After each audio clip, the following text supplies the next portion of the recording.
दोस्तों, ये एक लड़की की सच्ची कहानी है जो हमें कठिन से कठिन परिस्थितियों के बावजूद जीवन को सकारात्मक तरीके से जीने और अपने लक्ष्य को प्राप्त करने की प्रेरणा देती है।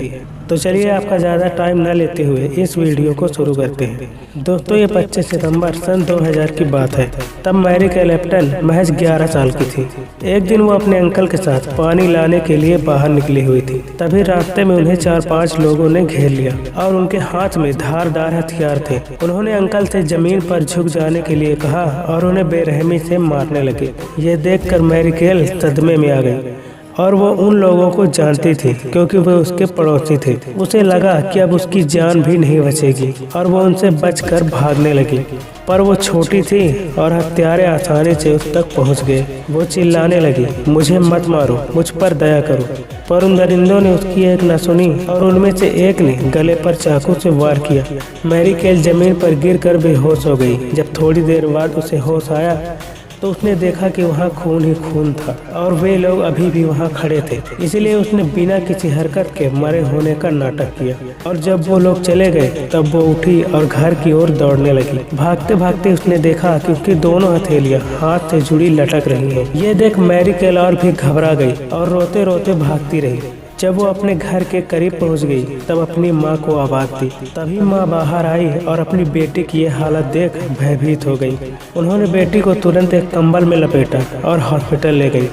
हॉस्पिटल दूर था। पहुंचते पहुंचते काफी वक्त बीत गया और डॉक्टर के कोई उम्मीद नहीं थी कि वो मैरी कैल को बचा पाएंगे। पर 5 घंटे के ऑपरेशन के बाद भी वो जिंदा थी।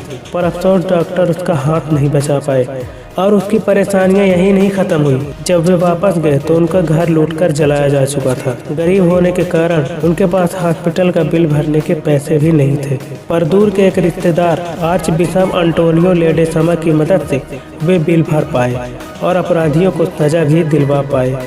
इतना कुछ हो जाने के बाद भी मैरी कैल ने कभी भगवान को नहीं कोसा कि उसके साथ ही ऐसा क्यों हुआ, बल्कि उसका कहना है कि ईश्वर में विश्वास रखते हुए मैं और भी दृढ़ निश्चय हो गई हूँ। मुझे लगता है कि मैं दुनिया में किसी जरूरी मिशन के लिए हूँ, इसीलिए मैं इस हमले से बच पाई हूँ। मैरी कैल ने हाई स्कूल की पढ़ाई पूरी की और 2008 में होटल मैनेजमेंट का कोर्स भी पूरा किया और बचपन से खाना बनाने के शौक के कारण 2011 में शेफ बनने की शिक्षा पूरी की। इतनी बड़ी डिसेबिलिटी के बावजूद जीवन में आगे बढ़ने के जज्बे को आसपास के लोग नजरअंदाज नहीं कर सकते थे और जल्द ही मैरी कैल को मीडिया हाईलाइट करने लगा। ऐसे ही एक कार्यक्रम को देखकर होटल एड्सा सांग्रीला मनीला फिलीपींस ने उन्हें अपने यहाँ किसी प्रोजेक्ट पर काम करने का मौका दिया।